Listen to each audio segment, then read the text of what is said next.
All right, so anybody have any homework questions you'd like me to go over? Yeah. Okay. Do you have it with you? I should have thought of that. Yeah. Everyone can throw that on.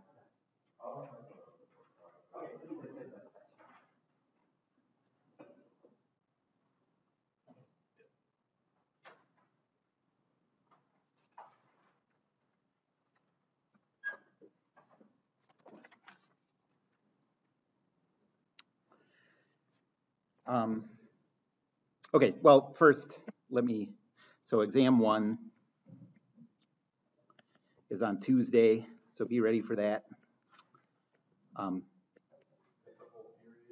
Yes. And like always, my goal is to make about an hour-long test, so nobody hopefully feels pressed for time or anything. You can sort of stretch out. And the topics are everything up through first law. So no differential form of the first law, no heat. It's only related to the questions on the introduction questions, the stuff on pressure and stuff, and then first law.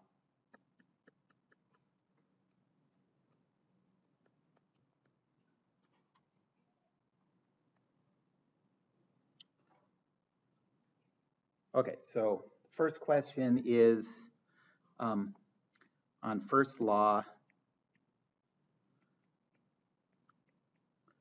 number 14. And you have a piston and cylinder system.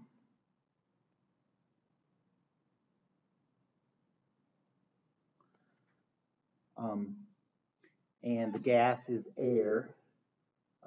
That won't matter yet, but pretty soon we'll be starting to deal with individual, specific types of gases and liquids, and we'll get properties out of tables and stuff for specific things. The piston's connected to a spring. Oh, okay, this is sort of like the example I did last time. It's connected to a spring. Yes.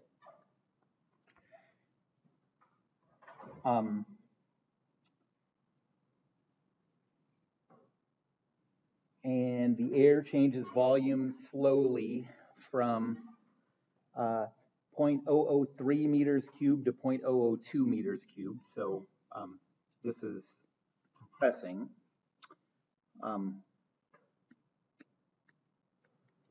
So 0.003 meters cubed, and it ends at 0.002 meters cubed. And in that time, the spring force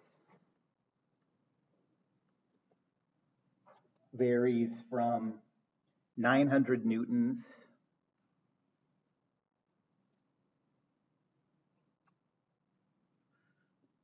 to 0.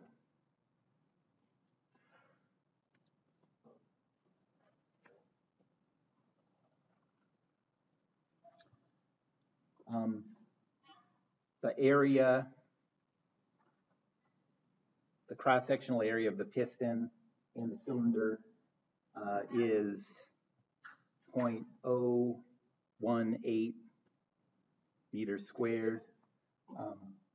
And the atmospheric pressure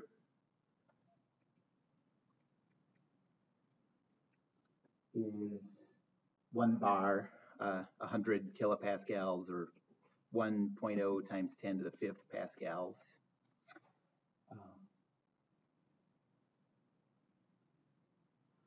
And we want to calculate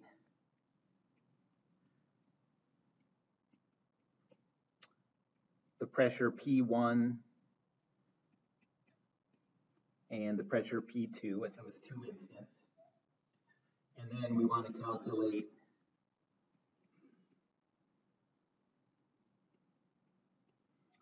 W for the gas, for the air.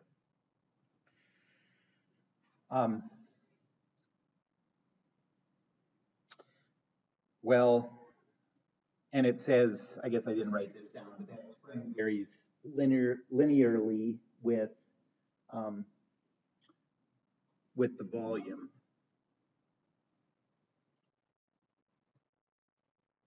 So that spring force is linear with the volume.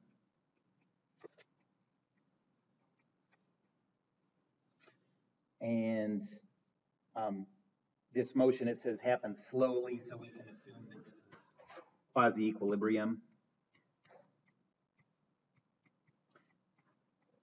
What's the benefit of being able to assume this is quasi-equilibrium? That's right. So at every instant, that means we can use Newton's second law without worrying about accelerations. We're assuming it's basically an equilibrium at every instant.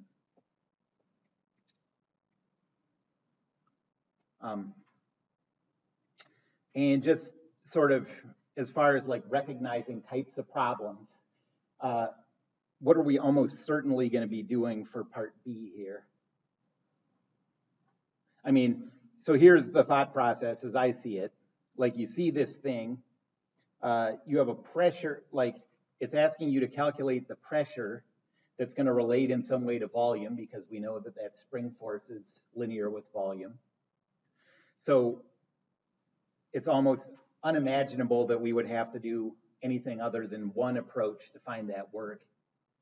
What do you think we're going to do to find it?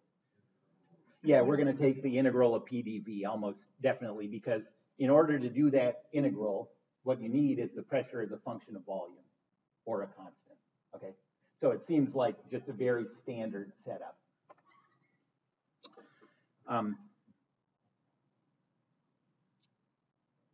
All right, well, first we have to calculate P1, P2.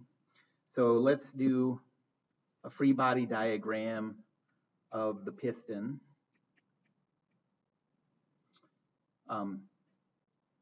At instant 1.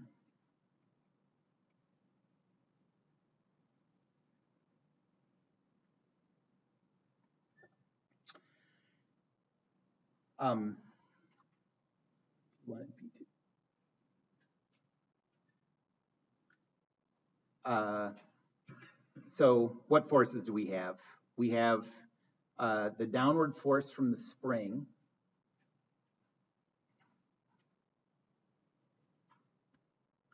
That at instant 1 is equal to 900 newtons.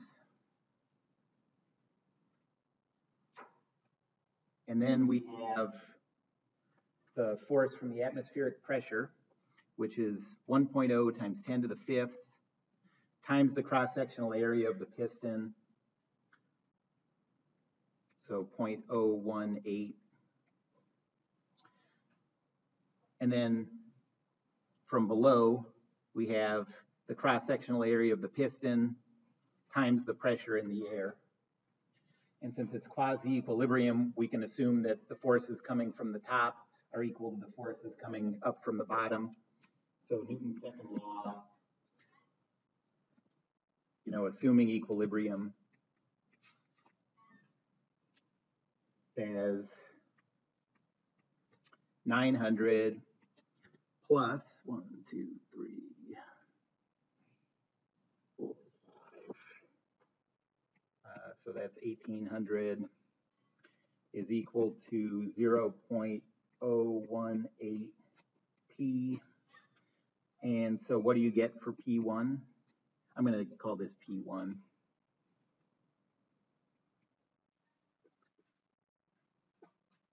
Oh, I should be able to do that. So it's, okay, 1.5 times 10 to the 6th.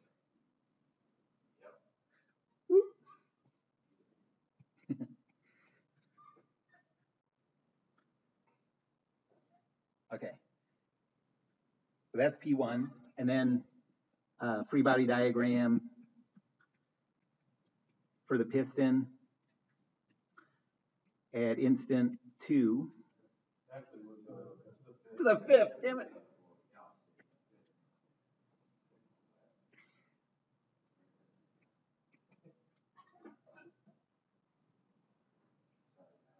Yeah, I guess I'm more like a teenage boy. Okay, and isolate the piston at instant 2. The force from the spring is 0. The force from the atmospheric pressure is still 1800. The force from below is 0.018 P2, and those two are equal. 1, 2, 3. And so Newton's second law, assuming equilibrium, says 1800 is equal to 0.018 P2. Divide those out, and I guess you must get P2 is equal to, well, it's just 1 times 10 to the 5th. Because it's just two pressures balancing each other.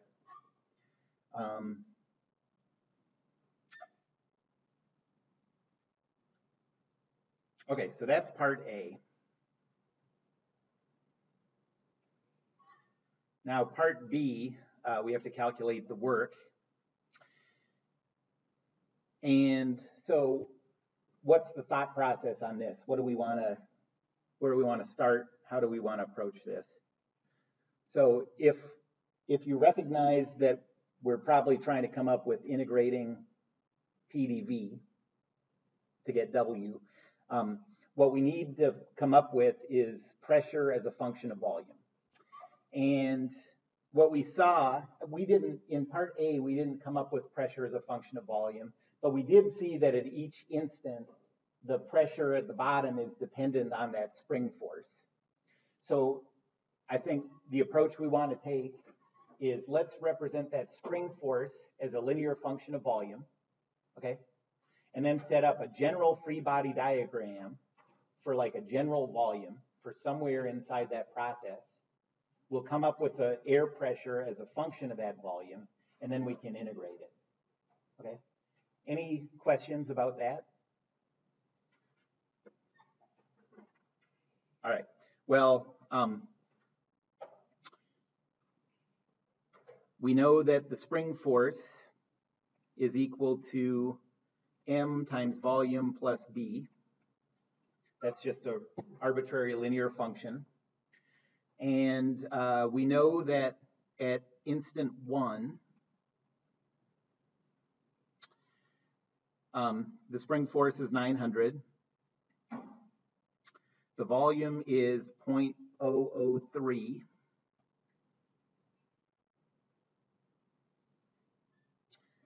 And at instant 2, the spring force is 0. The volume is 0.002. All right, so we come up with these two equations. And since our pressure is going to depend on, well, forget about the pressure for now, I guess. To figure out what m and b are, we know we need two equations because we have two variables there we need to solve for. So this system will do it.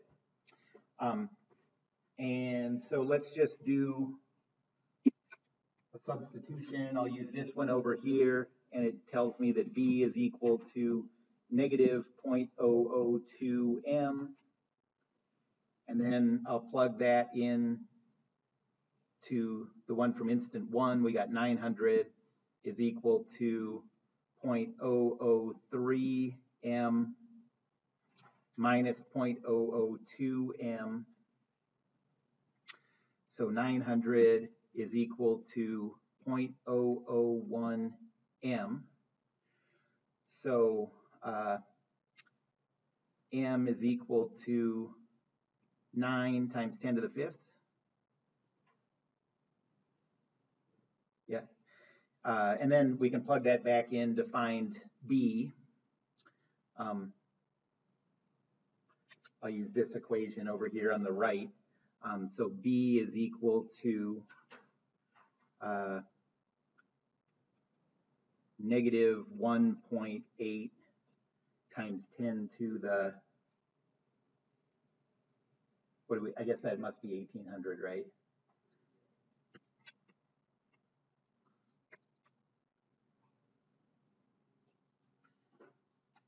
And so now we know that the spring force as a function of volume is 9 times 10 to the 5th times volume minus 1800.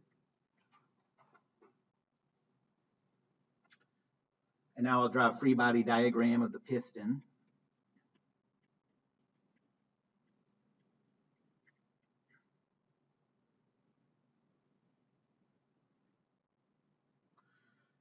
We have this downward force of 9 times 10 to the 5th V minus 1800. And we have the atmospheric pressure force, which is 1800. And we have the upward force, that's the area of the piston times the pressure. And now we'll use Newton's second law in equilibrium. And it says the force coming from the top, 9 times 10 to the 5th V minus 1800 plus 1800 is equal to 0.018 times P. These 1800s cancel, and you get that P is equal to, what's 9 times 10 to the 5th divided by 0.018?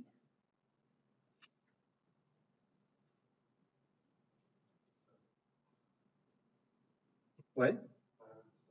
Okay, 5 times 10 to the 7th times volume. Okay, so notice the key thing here is that this is pressure as a function of volume. And that's what we wanted. So now we can calculate the work as the integral from the starting volume to the ending volume of the pressure dV, and that's equal to 2.5 times 10 to the 7th V squared, evaluated from V at 0.003 to V at 0.002.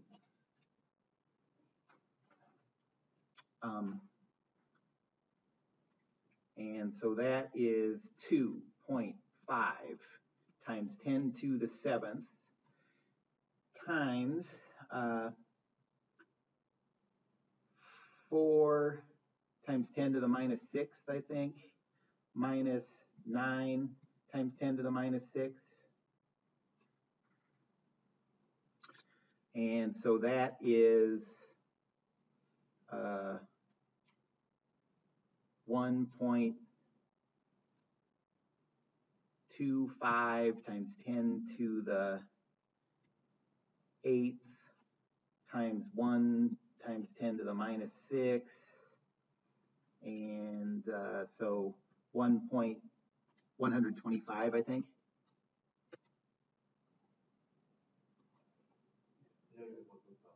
Negative, yes.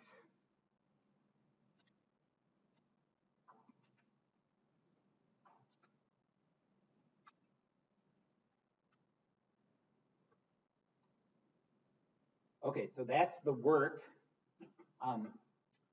that's done on the surroundings by the, that negative 125 is the work done on the surroundings by the gas, which means that the surroundings are doing work on the gas. Does that make sense with what we're told about this problem? And how do you know? You know, it doesn't have anything to do with the spring or anything like that. All you have to think about is the gas is being compressed or it's contracting. And so that's always negative W. That's always work being done on the gas or the system. Yes?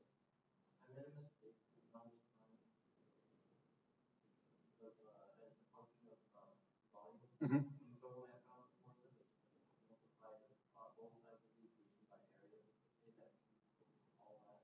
Oh,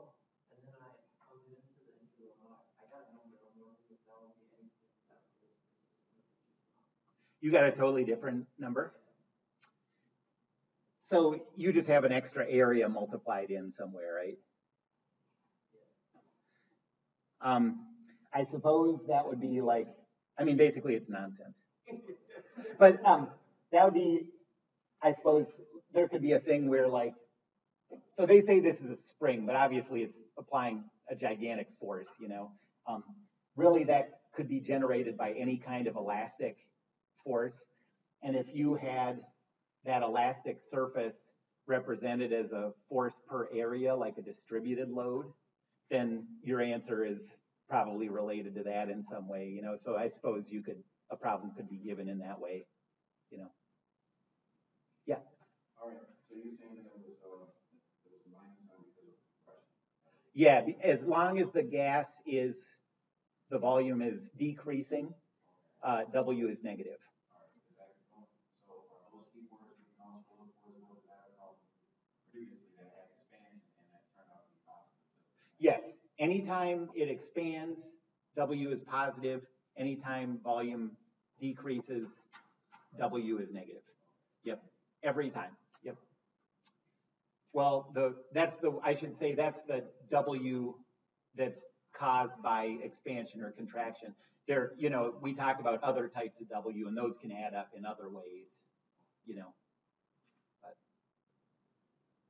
this is the one you're going to see the most often. This might be the only one that you saw problems related to, is that integral of PDV. But remember, I also talked about rotating shafts and electric power. You'll see problems like that later on. And that one, you can't assume anything about those based on whether the gas is expanding or contracting. Any other homework questions you'd like to see? Yep. Number 12. Yes. Okay. Okay. Yeah.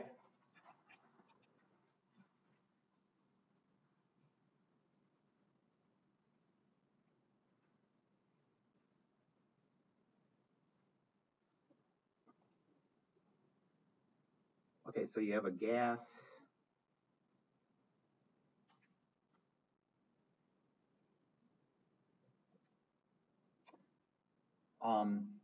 And it starts out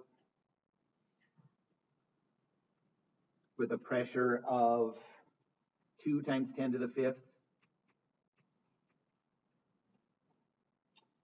And a volume of 0.30 meters cubed. And it ends up at a pressure of 0.5 times 10 to the 5th.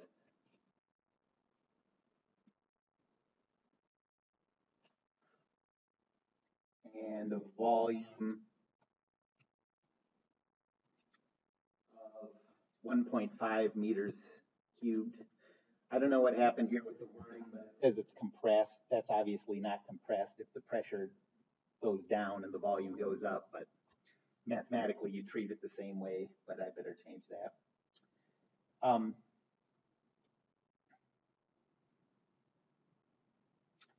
And we're going to assume that the pressure in the gas is A plus BV.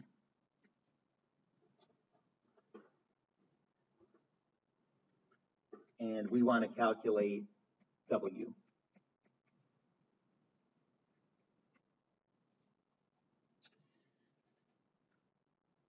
Really, this problem is just like 14, except there's one less layer of issues you have to deal with. This one, we go directly to a linear function of pressure as a function of volume instead of first figuring it out for the force and then figuring out the pressure from the force.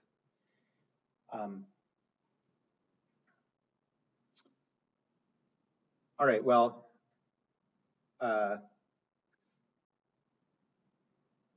in all of these quasi-equilibrium processes where we know pressure or something that can let us calculate pressure as a function of volume, we're curve fitting the pressure to the volume in some way.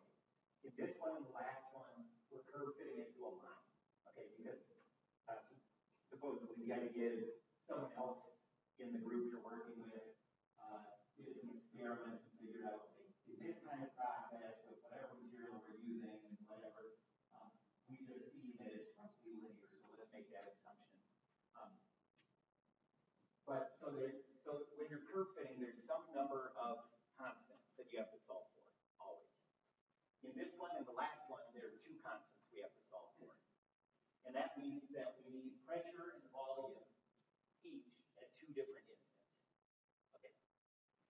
There might be other ones where the person doing the experiment comes back and tells you that pressure is equal to B times volume, or volume to the power of D or something. Okay. In that case, there'd only be one constant you have to solve for.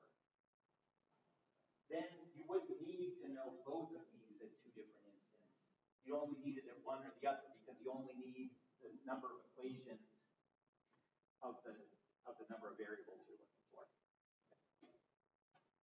So there are other problems, I think, in the set of problems you did where it's something like that, like P is equal to B to the power of something. In that one, maybe you only got these and then you got pressure 2 or something. That's because you only need the number of equations that you have variables.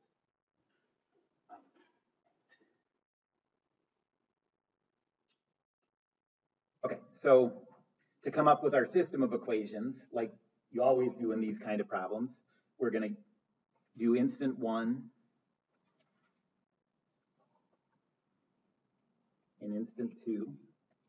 At instant 1, the pressure is 2 times 10 to the 5th, and that's equal to A plus B times the volume, so 0.3 B. And at instant 2, the pressure is 0.5 times 10 to the 5th, and that's equal to A plus 1.5 B. So I'll use instant 1 to calculate A. A is equal to 2.0 times 10 to the 5th minus 0.3 B. And then I'll plug that into the second equation, and I get 0.5 times 10 to the 5th is equal to 2.0 times 10 to the 5th minus 0.3 B. And then we still have to add on the 1.5 B.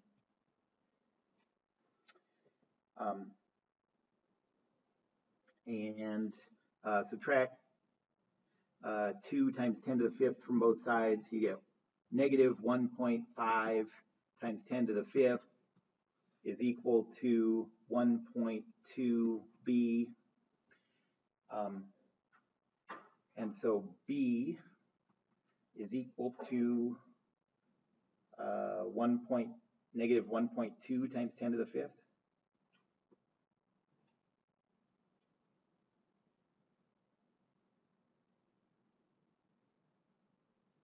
Or 1.25.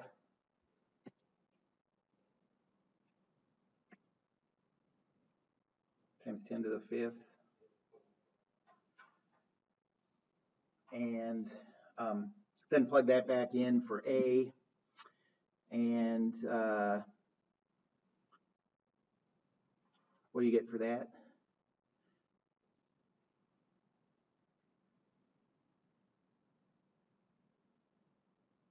$2.375 times 10 to the 5th.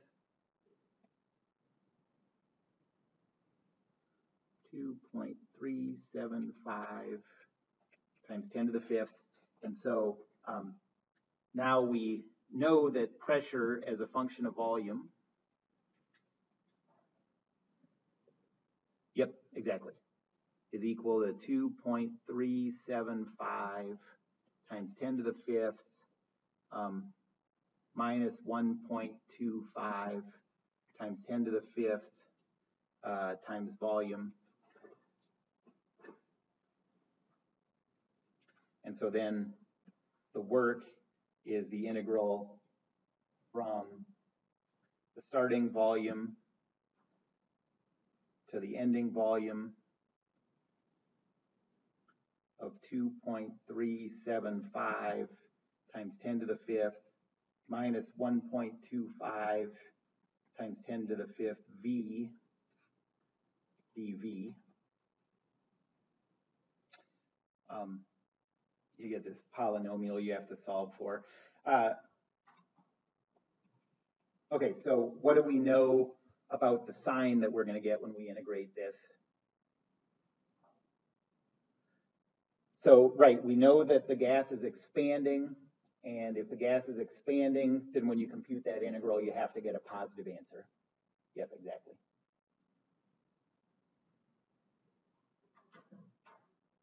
Any other questions about that one? Yeah. Any other homework questions you want to go through?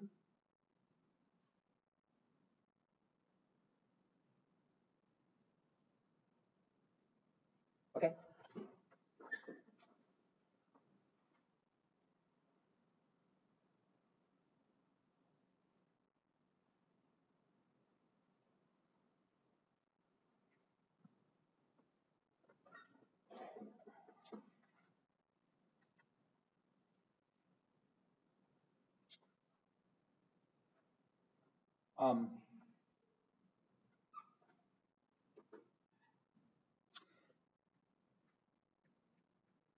Remember, for now, there are only two ways to calculate the work.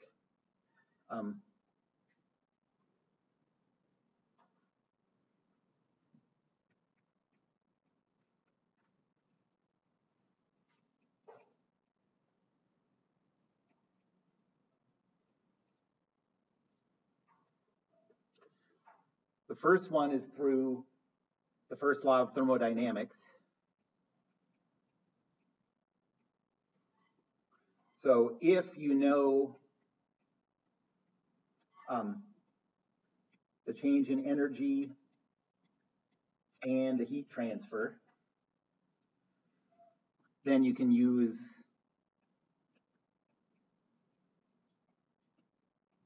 this to calculate W.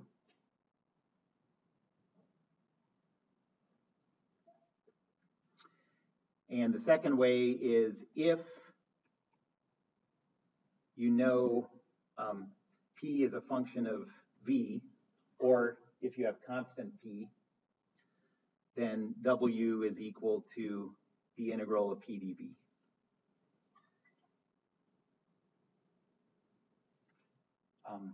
Yes?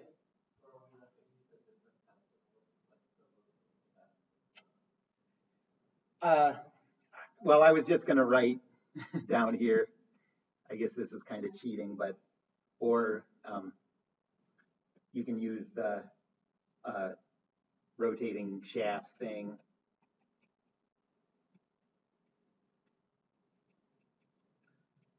Or the electric power.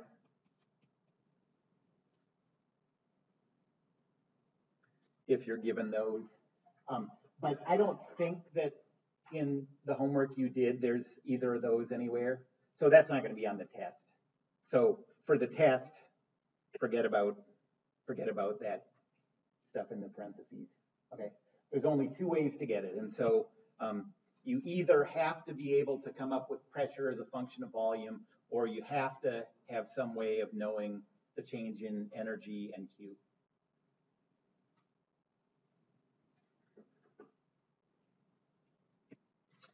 All right, so now we're going on to a new topic, really just another form of the first law of thermodynamics. And this is the differential form of the first law of thermodynamics.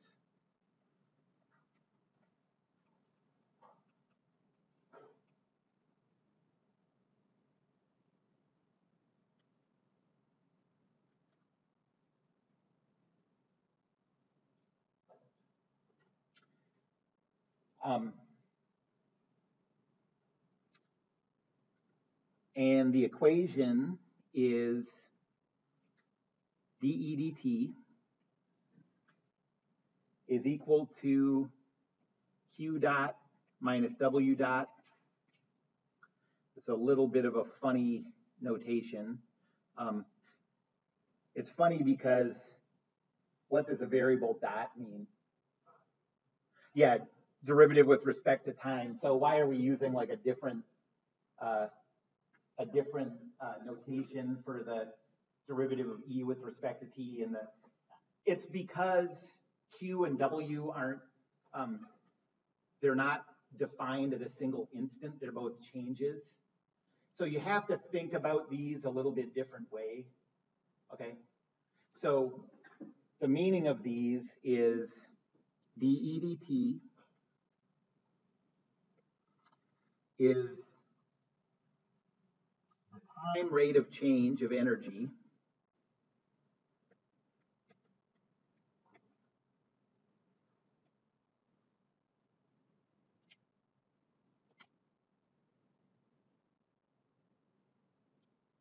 all these are with respect to time. You know, the energy E, where E is the sum of the kinetic energy and the potential energy and the internal energy, just like it has been. So to find that time rate of change of energy, it's the sum of the time rate of changes of these things, you know. So dE dt is ddt of the kinetic energy plus ddt of the potential energy plus du dt. In the majority of the cases we're going to deal with, kinetic energy and potential energy don't change, and so you're just left with du dt.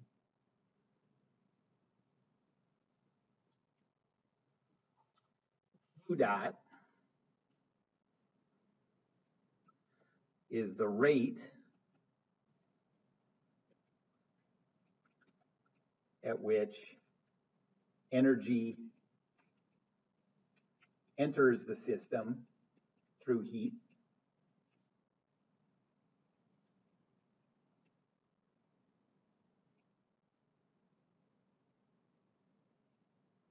Or you could think of that as the rate at which heat is added to the system. And W dot is the rate at which energy is, let me just say, leaves the system through work.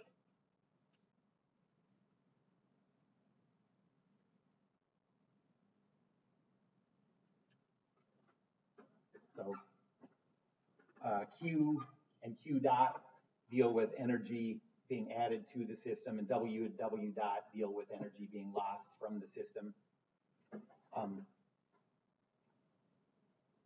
And we're going to break up these kind of problems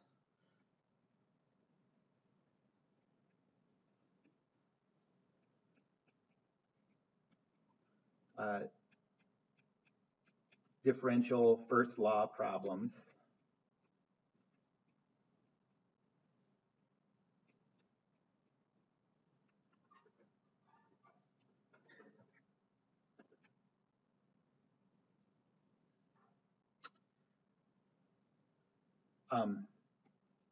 into two types. The first type is steady state.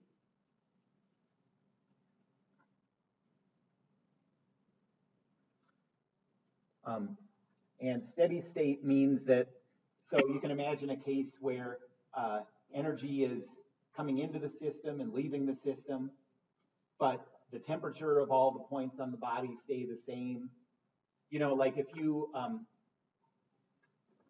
for example, if you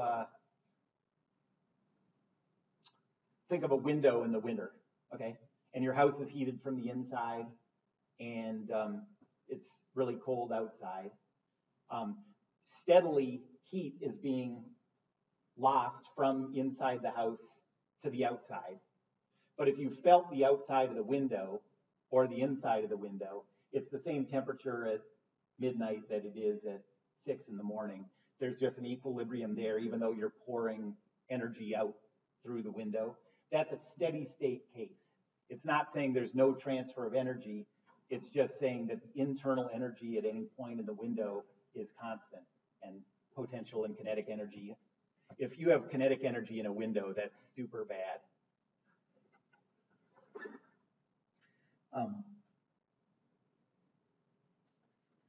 So steady state means the energy terms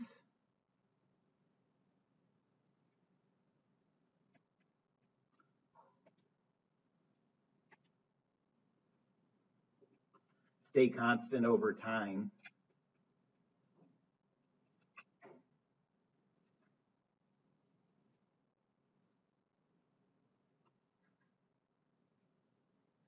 And therefore, dE dt, which you can break up as d dt of kinetic energy. Well, let me write it like this, sorry.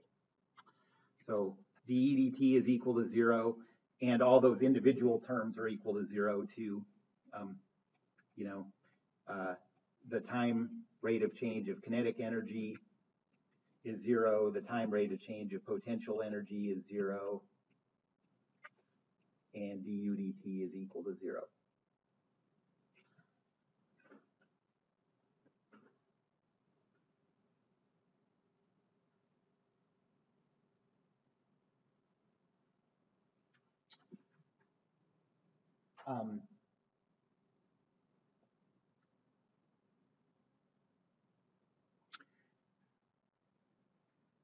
And so in a in a steady state process, you have, you know, therefore 0 is equal to Q minus W, or in other words, Q is equal to W. In that example of, yes? I'm sorry, it is, you're right. Thank you. So in the example of the house in the winter, the way this works is if your system is like the inside of your house, okay, your house is losing heat. It's pouring out of the, well, all the windows, but let's say there's just this one window where it's going out. So how can Q dot equal W dot? Well, W dot is the energy that's coming in from the electric system or gas or what, burning gas or whatever.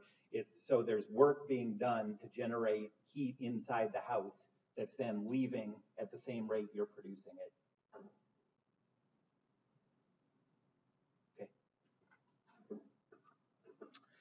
Okay. Question? Sounds, yeah, it's, well, yeah, it's not ideal, but it's better to just have a really well insulated house, but nobody's perfect. And everyone likes windows. So if it's not steady state, then it's transient. That's the other type. And that just means that energy is a function of time, you know.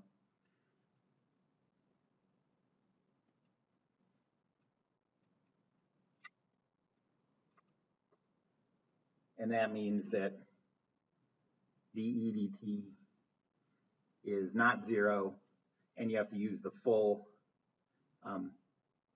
dE dt is equal to Q dot minus W dot. Okay, so basically you just want to always look for clues that you're dealing with a steady state case. It lets you throw out some stuff that can be hard to calculate.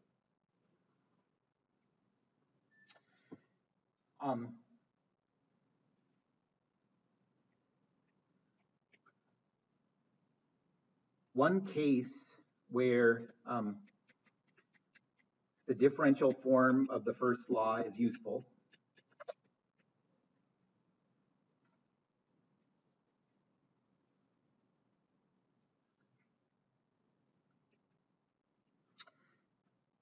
is when you're dealing with specific types of heat.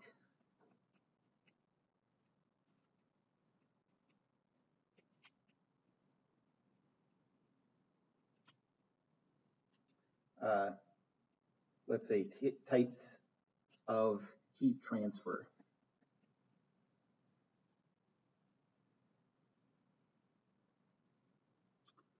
Okay, so, and we'll see why when I introduce these equations.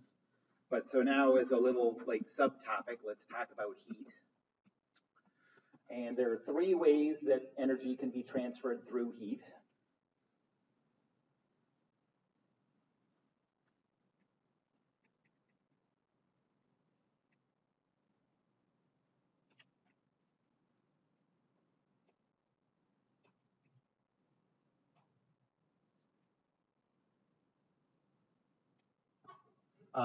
Those are conduction. Yep. Well, I'm going to keep it in the same order I have it written down, but yes, you're right. Convection is one. Radiation is the second one I have listed, and then convection.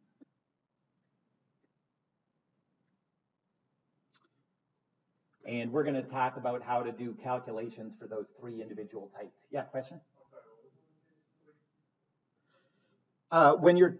So in the case where you have one of these specific types of heat transfer and you want to use the specific heat transfer equations, what we're going to see, the reason it's useful is that the equations for the specific types of heat transfer are in the form of Q dot. And so you can't put it automatically into the regular form of the first law. You either have to integrate it to treat it as, over time, to treat it as Q, or you have to use the differential form. Okay, so the first one is conduction.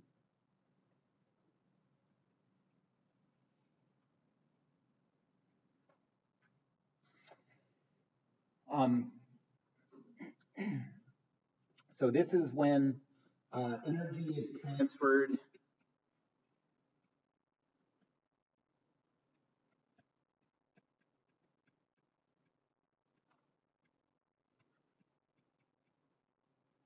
from material particle to particle.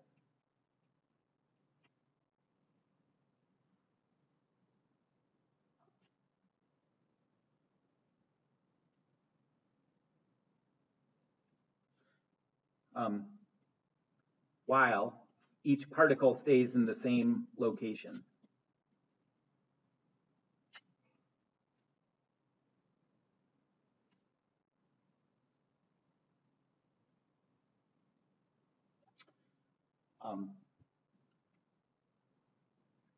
An example of this is if you have a pan on the stove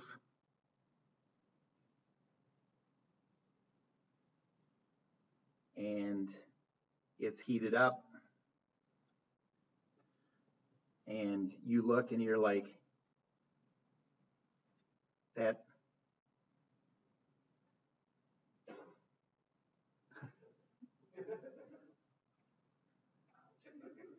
you're like, the fire's way over there. It's okay to lick the chili off the end of this pan. Well, I guess it depends on the type of pan. But if it's cast iron, then you're going to burn your tongue. You don't have to try that now. And like none of the individual atoms of iron it's not like the fire is heating up an iron atom and then that atom is moving over here, this part hot. It's just the fire heats up the atom of iron here, and that makes it vibrate really fast. And when it vibrates, it runs into the one next to it. Well, I think it's actually all electrical, but you can think of it as running into it. Gets that vibrating. That vibrates the next one. And so even though the atoms stay in the same location, those vibrations transfer until these are hot.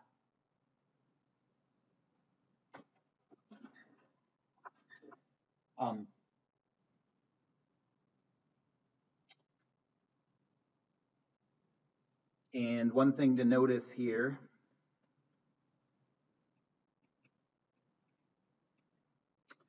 conduction requires material particles.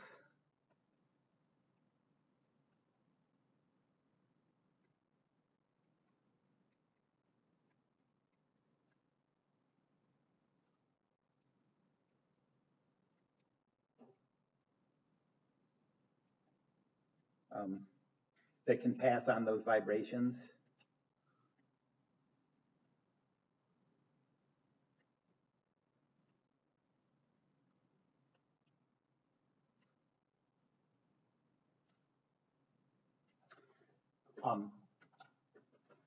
So if you have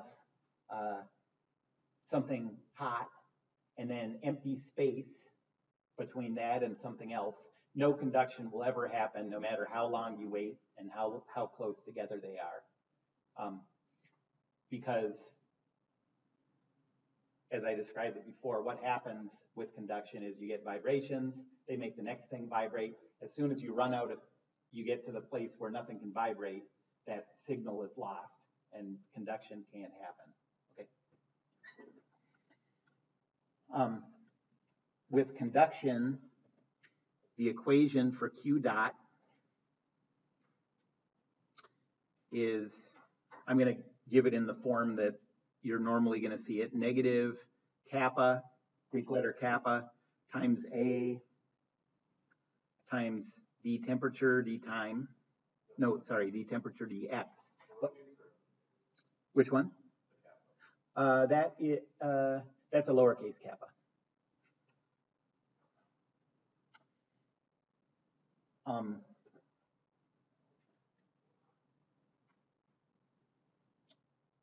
Where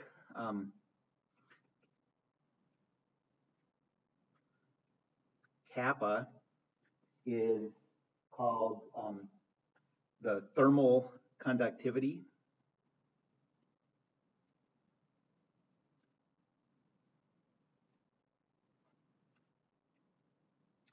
And it's something you can look up for specific materials.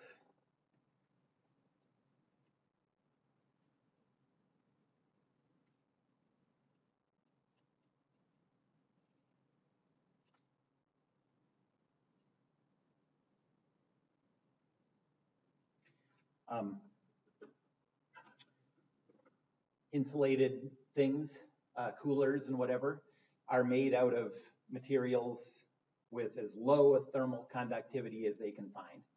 Because what you don't want is, so you put something cold, say, inside a cooler, and it's hot outside, and if you have a material with a high thermal conductivity between the cold stuff and the hot stuff, all that heat from outside just very easily seeps in and warms up what you have.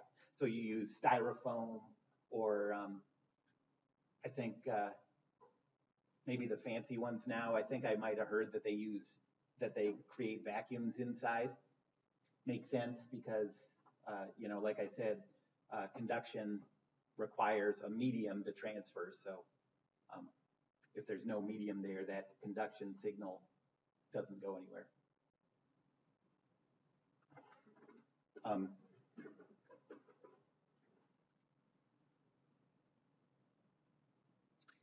My in-laws all make fun of me because we were out on the boat one time, and like, how did this work? Yeah, we were out on the boat, and the boat stopped, and their fancy, like, what's that fancy cooler company? Yeti, that's the one I'm thinking of. That's the expensive one. And they had this big thing on the back of the boat, and they stopped, and it fell off. And I like dove in, and they're like, man, that guy, sure cares about saving that beer or whatever. But I'm like, I didn't know it wasn't going to sink, I was trying to save your jerks. That's what you get for trying to help out. Yeah, probably depends what kind of beer. I think their beer floats, but I'm not trying to. Yeah. All right, so kappa is the thermal conductivity. A is the cross-sectional area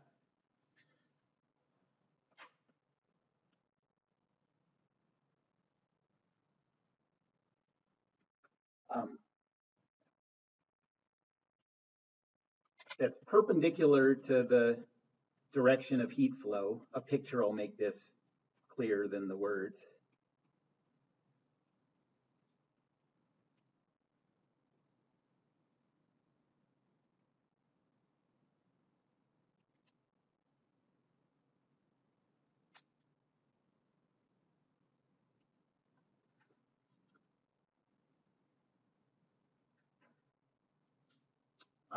I'll draw a picture after I get these all written down. Capital T is the temperature of the material at a given point.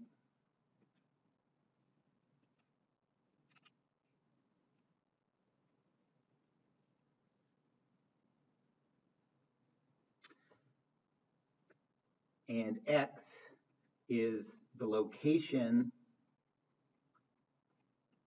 of a given point along the path of heat flow.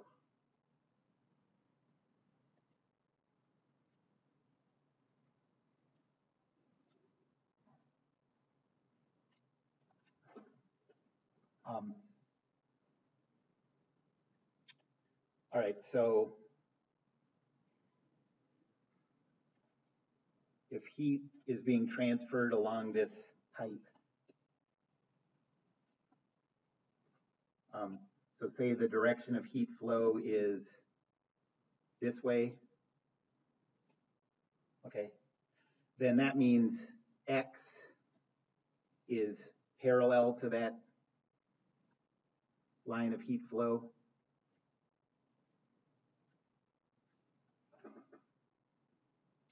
And A, the area, is this area.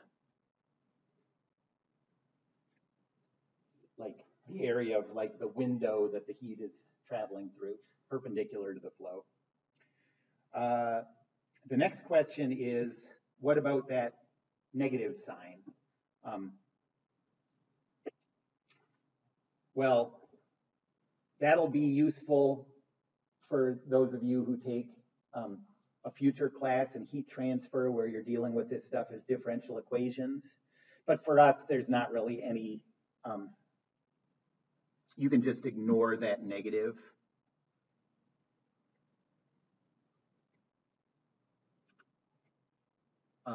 As long as, if you just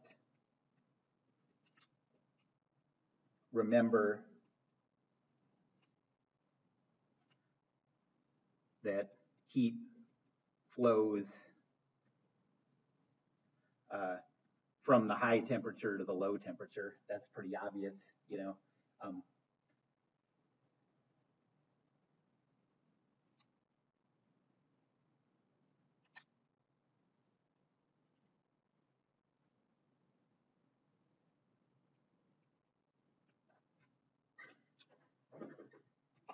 Again, like in the, think about the window in the middle of the winter. If it's super cold outside and warm inside your house, you never gain energy inside the house from the cold temperature. heat flow always goes from the house to outside. So that's perfectly common sense. So even though you always see this equation with that negative sign, let's just, I'm going to put it in there on equations on tests, but just forget about it for now.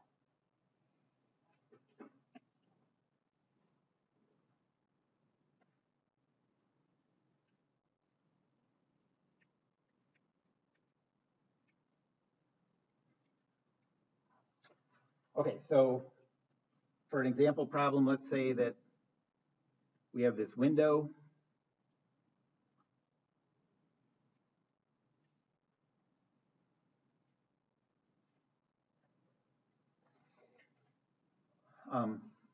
And the dimensions are 1 meter by 1 meter.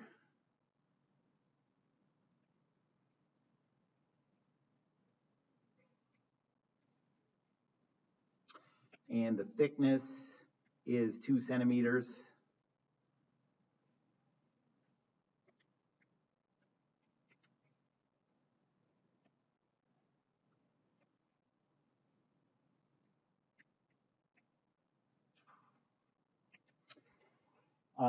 And let's say that on the back side of this window, that's the inside of the room. It's 20 degrees Celsius. And on this side faces the outside, and that's 15 degrees Celsius. By the way, where it says 20 degrees Celsius, you know, that's the temperature at the surface of the window. So that's a lower temperature in this case than inside the room, you know, but what matters is the surface temperature. And for glass,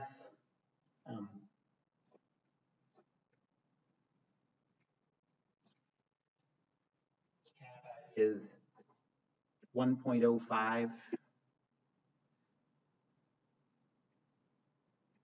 And the units are, the SI units are watts per meter Kelvin.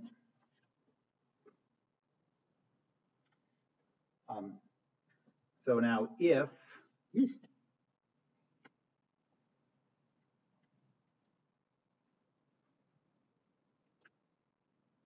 the temperature varies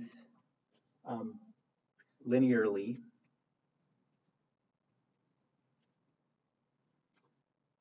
through the glass,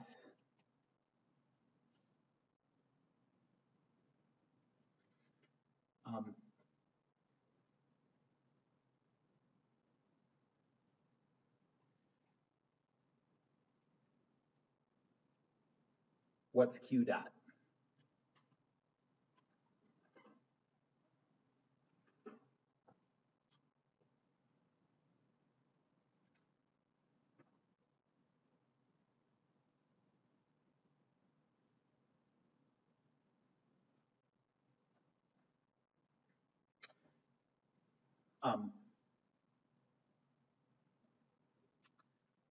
All right, well, we know that Q dot is equal to negative kappa A d temperature dx, and I'm going to forget about this negative sign. Kappa was given 1.05.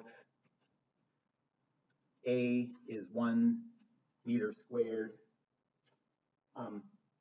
What's dt dx? Well, if this is linear, we can just think of this as the change in temperature divided by the change in x. So that's 5 degrees divided by 0.02, and that's 250.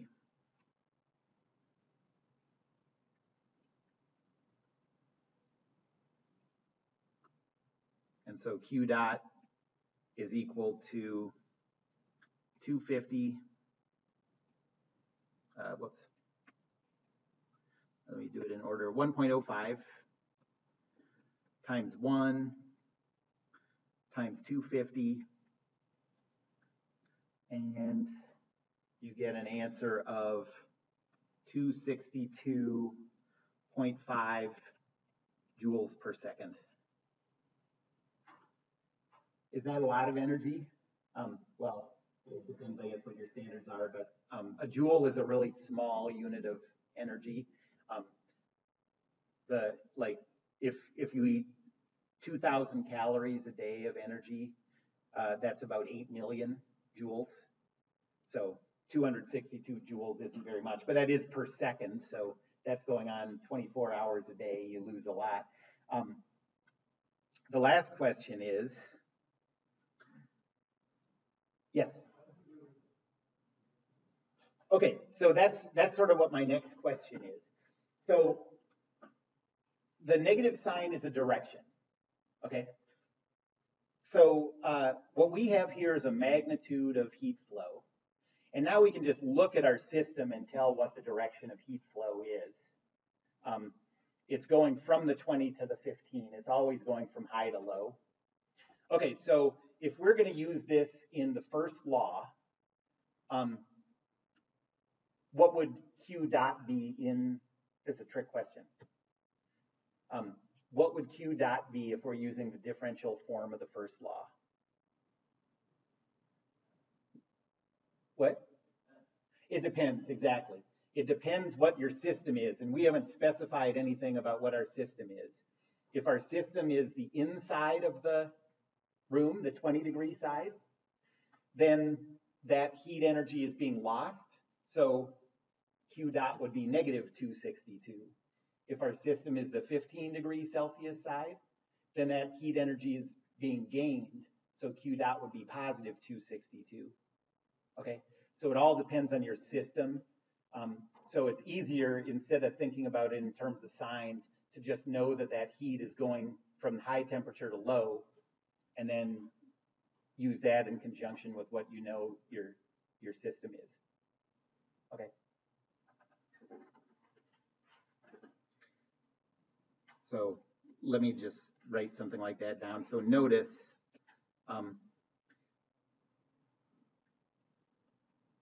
heat transfer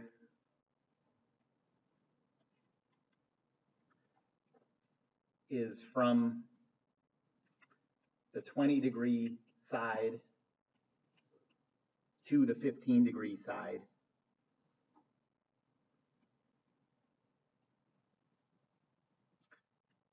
So if your system is the 20-degree side,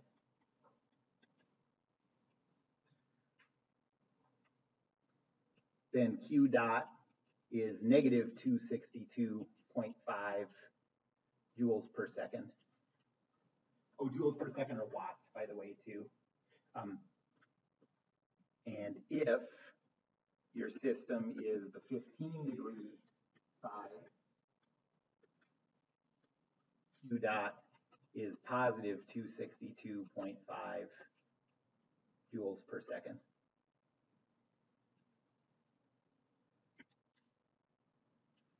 And joule per second, remember, is equal to watts. Any other questions about that?